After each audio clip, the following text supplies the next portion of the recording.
Aleluia, glória a Deus. Cumprimento mais uma vez os irmãos com a paz do Senhor. Aproveitando que você está em pé, abra sua Bíblia no livro de Hebreus. Vou usar dois textos. Hebreus capítulo de número 11, verso 35. Foi falado ele na terça-feira. Livro de Hebreus capítulo 11, verso 35 adiante. Enquanto você acha, quero agradecer a Deus por mais uma oportunidade de poder pregar o Evangelho de Cristo. Ao pastor Jefferson, Deus abençoe pela oportunidade. Que Deus continue nos ajudando. Aleluia, amém? Diz assim, as mulheres receberam pela ressurreição os seus mortos. Uns foram torturados, não aceitando o seu livramento, para alcançar uma melhor ressurreição. Outros experimentaram escárnios e açoites, e até cadeias e prisões. Foram apedrejados, cerrados, tentados, mortos ao fio de espada. Andaram vestidos de peles de ovelha e de cabra, desamparados, aflitos e maltratados. Homens dos quais o mundo não era digno, errantes pelo deserto e monte, e pelas covas e cavernas da terra. Amém? Pode tomar o seu assento. Enquanto você se assenta, vou ler um texto rapidamente para os irmãos. Livro de Mateus, capítulo 16, verso 18. Ele também nos diz assim, pois também eu te digo que tu és Pedro, e sobre essa pedra edificarei a minha igreja, e as portas do inferno não prevalecerão contra ela. Amém? É interessante, esses dias eu estava em casa lendo um pouco, e Deus me fez refletir sobre esses dois textos. E uma coisa interessante é que a gente acha na Bíblia, no livro de Mateus, no capítulo 6, Deus falando sobre o cuidado que Ele tem por nós. Ele vai dizer que Salomão, em sua glória, não se vestiu tão bem quanto um lírio. Então Deus vai dizer que Ele cuida do lírio do campo, que hoje tem e amanhã é lançado no fogo. Que Ele cuida do passarinho que não semeia, e mesmo assim Deus cuida do passarinho. E Ele vai dizer, e vós, quanto a vós, por que estáis preocupados? Então Ele nos dá a menção que Ele cuida de nós a todo momento. A Bíblia também vai dizer que Jesus, antes de subir ao céu, Ele ia dizer que era necessário Ele subir para que o Consolador descesse, e que a gente não ficaria órfãos de jeito nenhum. A gente vê no livro de Atos que se cumpre isso. O Espírito Santo é descido, o povo é cheio do Espírito Santo e começa uma grande obra. Só que, como a gente sabe, desde o começo da terra, desde que Satanás foi lançado do céu, ele sempre tentou destruir a igreja. Ele sempre tentou parar aquilo que Jesus começou, aquilo que Deus criou, ele sempre tentou. E não foi diferente no começo da igreja. Não é diferente nos nossos dias de hoje. Porque naquela época ele tentou parar, tentando calar os discípulos, tentando que os discípulos desanimassem, tentando que os discípulos parassem aquilo que Jesus tinha ensinado eles.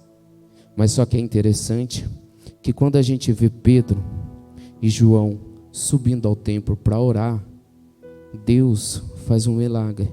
O coxo levanta, e por causa disso eles são presos. Só que eles chegam na prisão, eles são açoitados e depois soltam eles. Só que em momento nenhum eles pensaram em desistir. Enquanto batiam neles, ele saiu e disse, queremos pregar ainda mais, queremos fazer ainda mais. Então o diabo ele sempre teve o seu plano frustrado, pois quanto mais ele batia, mais a igreja crescia. A gente vê isso no livro de Êxodo, quando Moisés vai libertar o povo, o egípcio, Faraó, queria de todo jeito, vamos bater que vai parar. batia, crescia, batia, crescia, batia, crescia. Então a igreja de Deus é assim. Quanto mais o inimigo tenta parar, mais ela vai crescer. A gente vê, como o pastor Jefferson disse, Deus está chacoalhando o mundo. Pois o mundo, ele achou que ele poderia fazer o que ele queria. Ele poderia pecar desfreadamente. Ele poderia tentar fazer leis, tentar parar a igreja, tentar mexer com o povo de Deus, tentar viver a vida que ele queria. O mundo tentou. Só que Deus está dando esse chacoalhão para o mundo entender que quem manda é Ele. E é interessante que esse chacoalhão ele serve para o mundo, mas principalmente para a igreja. Porque a Bíblia vai dizer que o juízo começa pela casa de Deus. Então o juízo de Deus começa por nós. E a Bíblia vai dizer, se o juízo começa pela casa, aonde estará o ímpio naquele dia? Então o maior que tem que despertar com tudo isso que está acontecendo é a igreja. É a igreja, porque a gente não pode se omitir. Não podemos parar aquilo que os nossos irmãos na fé há anos vêm construindo. Vidas foram perdidas e ainda são para que o evangelho continue de pé. Então a gente não pode de maneira nenhuma parar.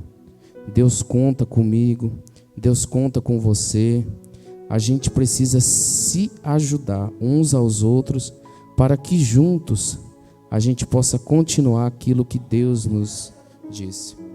A gente vê no livro de Atos dos Apóstolos, capítulo 12, o verso 1 ao 3, ele vai dizer assim, ó: e por aquele mesmo tempo, o rei Herodes estendeu a mão sobre alguns da igreja, para os maltratar. Matou a espada Tiago, irmão de João. E vindo que isso agradou aos judeus, continuou, mandando prender também a Pedro, e eram os dias dos asmos. Então ele matou Tiago, prendeu a Pedro. Agora eu parei com a igreja. O anjo desce, o anjo vai lá na prisão, liberta Pedro e o evangelho continua. Vidas foram perdidas, mas o evangelho nunca parou. E não vai ser agora que o inimigo vai conseguir parar o evangelho de Cristo.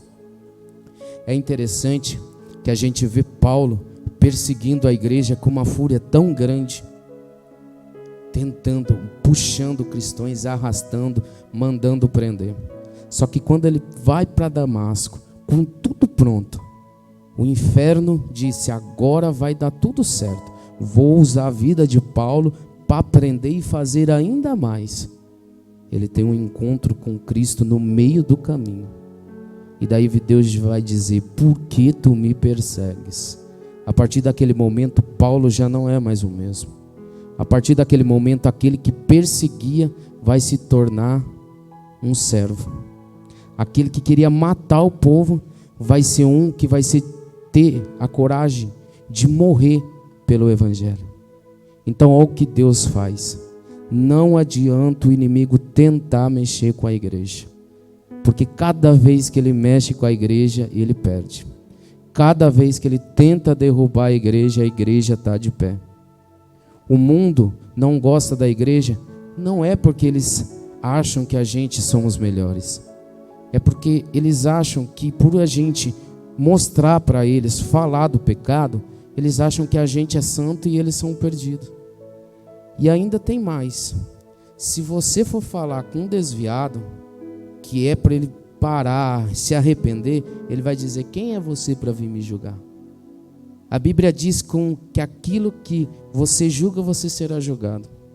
Só que ele esquece, pastor, que quem julga não é eu, não somos nós. A Bíblia está julgando ele. Porque nós só apenas estamos mostrando aquilo que um dia nos mostraram e que nos fez enxergar que a gente tem que mudar de vida.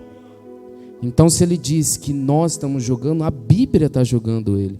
Deus está julgando ele. Porque Deus nunca vai aceitar o pecado.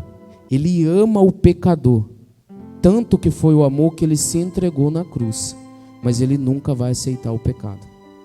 vai amar o pecador até o último momento, vai tentar salvar ele até o último segundo de vida dele, mas ele nunca vai aceitar o pecado, nunca vai aceitar o adultério, nunca vai aceitar a prostituição, nunca vai aceitar a fofoca, nunca vai aceitar um levantando falso testemunho contra outro. Nunca Deus vai aceitar isso. Então Ele sempre está querendo nos transformar, nos mudar. É interessante que em Roma, todos acho que os irmãos já ouviram o grande Coliseu de Roma. Ali foi um dos massacres que teve contra a igreja. Cristãos eram jogados na arena, perdiam a sua vida. Só que quando o diabo dizia perdeu é menos um, ele se enganou. Porque quando perdia a vida de um ali, convertia 10, 20 na arquibancada. Por quê? Porque o sangue dele era derramado. Porque ele via que a pessoa mesmo ali, perante a morte, não temia morrer. Estava em paz, porque sabia que a morte dele ali, a vida dele acabava naquele momento. Mas a glória estava esperando ele. A glória estava contemplando a vida dele. E Deus estava o esperando. E será que hoje a gente pode dizer dessa mesma maneira? Ter essa mesma fé que os irmãos lá em Roma tinham? Se eu morrer agora, na ressurreição eu vou ressurgir e vou encontrar com Cristo? A gente tem essa mesma convicção hoje? Pois a gente não está falando de momentos com Deus. A gente está falando de uma eternidade. Uma eternidade que a gente vai passar ou no céu ou no inferno. Não tem para onde ninguém escapar disso. Pois aquele mesmo que hoje é o nosso advogado, amanhã será o nosso juiz.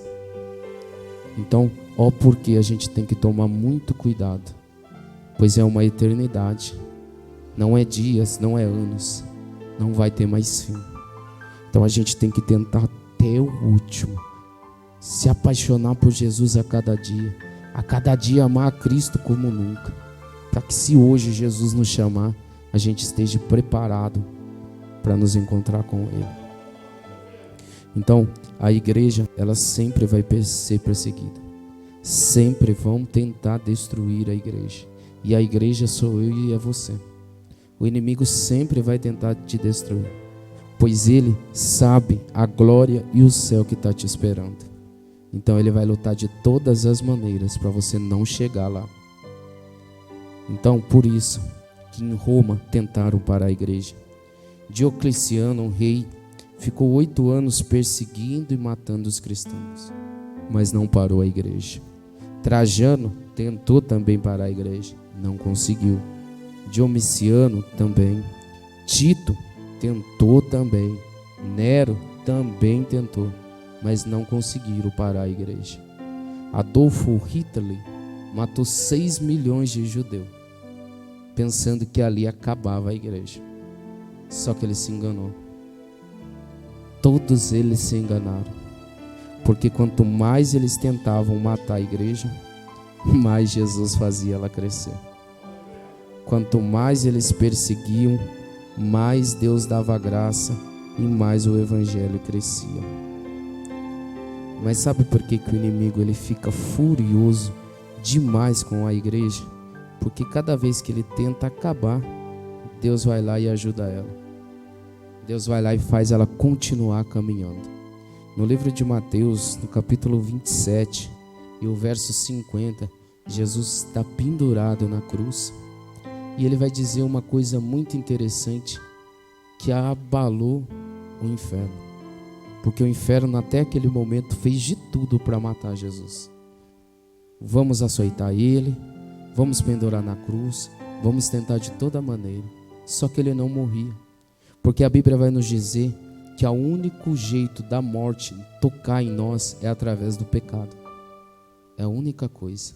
Só que a morte não podia trocar em Jesus, pois ele não tinha pecado.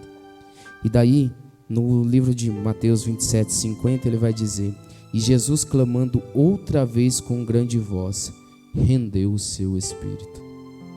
Então o inferno, a morte, não conseguiu matar Jesus. ele entregou o seu Espírito. E é nesse momento que ele entrega o Espírito que o véu do templo se rasga e que acaba aquela trajetória que a gente tinha que antes fazer. Levar o sacerdote para ele levar a Deus. Ali nos deu livre acesso da gente orar, pedir e o Pai nos atender. Então, olha a importância. Ali o inferno disse: está acabado. Ali acabou tudo. Só que daí, se você ver no capítulo depois, 28, vai dizer que a ressurreição. E no fim do sábado, quando já deportava o primeiro dia da semana, Maria Madalena e a outra Maria foram ao sepulcro. E eis que houve um grande terremoto, porque um anjo do Senhor desceu do céu, chegou, removeu a pedra da porta e assentou-se sobre ela. E o seu aspecto era como um relâmpago, e as suas vestes brancas como a neve. E os guardas, com medo dele, ficaram muito assombrados e como mortos. Mas o anjo respondeu e disse às mulheres: não tenhais medo, pois eu sei o que buscais, a Jesus que foi crucificado. E ele não está aqui, porque já ressuscitou, como havia dito. Vinde e vede o lugar onde o Senhor jazia. Aqui o inferno entendeu que a batalha dele seria ainda mais travada. Aqui ele viu que, como Jesus ressuscitou, a obra continuaria ainda mais. A obra não pararia naquele momento. Ali não seria o fim. E daí ele começou de todo jeito tentar parar a igreja. De todo jeito tentar usurpar aquilo que Deus nos deu, que é a salvação, que é a vida eterna. Então, não troque. Não troque aquilo que Deus te deu, que Ele morreu numa cruz para te dar, por causa de momentos, por causa de coisas que é passageira. Deus tem um céu nos esperando, mas Ele disse que o céu é tomado à força. Então, cada dificuldade, cada batalha que você fica firme com Deus, é você conquistando um pouquinho do céu, é você chegando mais perto de Deus. Então, não desista, não pare. Deus conta com você. E Ele nos deu uma promessa muito grande, pois no livro de Atos, capítulo 1, verso 9, Ele vai dizer assim, e quando dizia isso, vendo eles, foi elevado às alturas, e uma nuvem o recebeu, ocultando os seus olhos.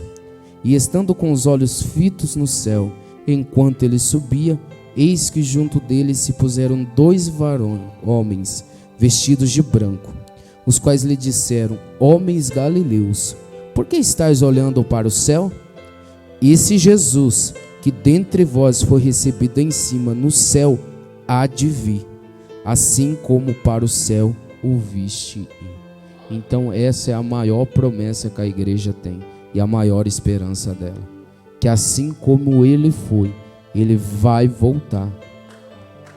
E como o pastor Jefferson leu no começo, em Mateus 24, a gente está vivendo o princípio das dores. E a Bíblia vai dizer que isso é o começo. Então a gente tem que ficar mais firme com Deus, porque se no começo a gente já está sentindo tudo isso que está acontecendo, então a gente tem que ficar ainda mais pegado com Ele.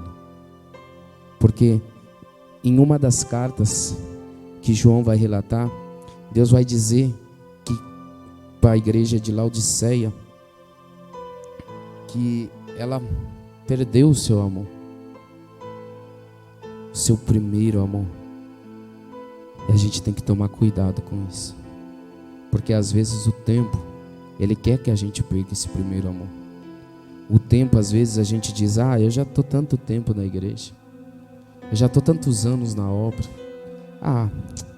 eu vou ficar um pouco tranquilo. A gente não pode parar, não tem tempo de ficar tranquilo.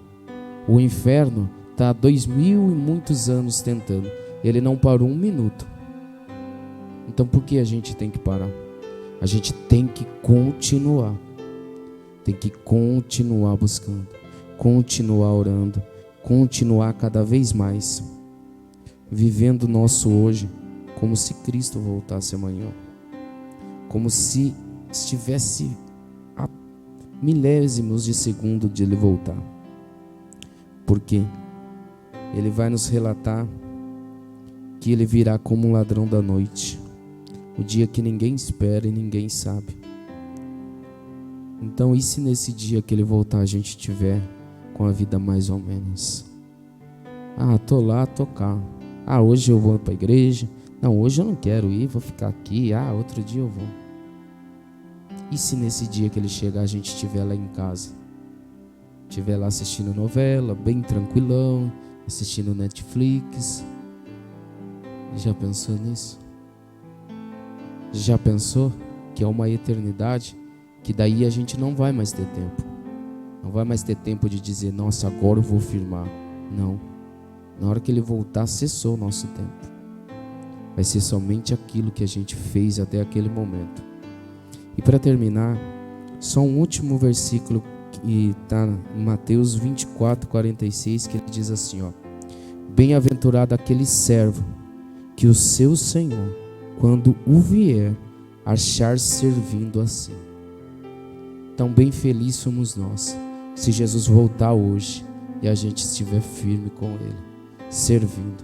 Porque como foi dito no começo, aquele que for fiel até o fim, não é até o meio, não é até um pouquinho mais do meio, é até o fim, até o último dia de vida. Então, essa palavra ela só veio para nos ajudar, para nos alertar, para a gente não parar, não desista. A gente sabe que está muito difícil as coisas no mundo. Essa pandemia tem feito muitas coisas, mas a gente tem que despertar com ela e não parar. Não podemos desistir. Não pode ficar sem vir para a igreja, porque aqui é onde a gente se alimenta. Você já pensou? Hoje eu não vou ir, eu vou ficar assistindo o culto de casa. Então, se na hora que você fosse comer, você tivesse com fome, você poderia assistir uma receita aqui que passava fome, né? Então não dá, né? É a mesma coisa Jesus. Não dá pra gente comer, acompanhar. Eu sei que tem momentos que às vezes a gente não vai conseguir vir mesmo. Daí sim é uma opção de você assistir. Mas se esforce. Porque como o irmão Márcio disse, pra gente, pra nossa vida secular, a gente se esforça tanto. A gente trabalha. Se o patrão dizer faz hora extra, a gente pensa, eu vou ganhar um pouquinho a mais, vai me ajudar, então vou fazer. E na casa de Deus? Será que vir um culto a mais é pesado? Será que vir numa oração a mais é dificultoso? Você já pensou em tudo que Deus fez por você? E o pouco tempo que a gente ainda passa na igreja. É um culto de nem 2 horas. E quantas horas a gente tem para nós?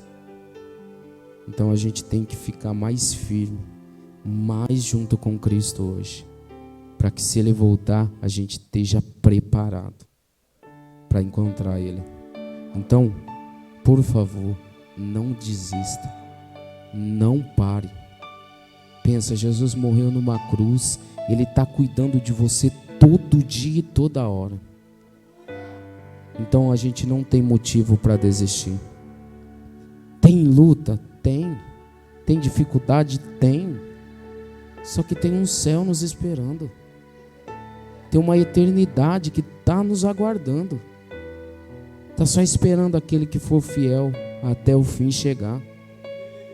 Então, não troque aquilo que Deus te deu. Não faça que nem Esaú, que a sua primogenitura ele deu por um prato de lentilha. Não, isso daqui para mim não vai servir de nada. Então não troque, porque é muito precioso cada minuto e cada segundo que a gente está aqui. Cada palavra, cada louvor. Então não pare. Fique sem tudo nessa vida, mas por favor não fique sem Jesus. Não fique sem cultuar, não fique sem congregar, porque Deus conta com você. Você já pensou, se você não viesse hoje, esse banco ia estar vazio. Não ia ter quem estivesse ocupando esse banco.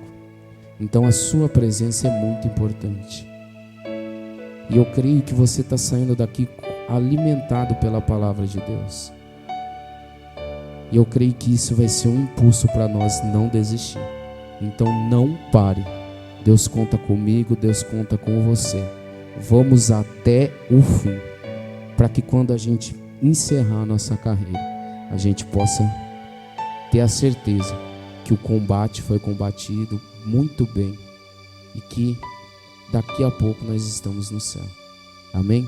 Deus abençoe cada um. Eu volto a palavra para o pastor.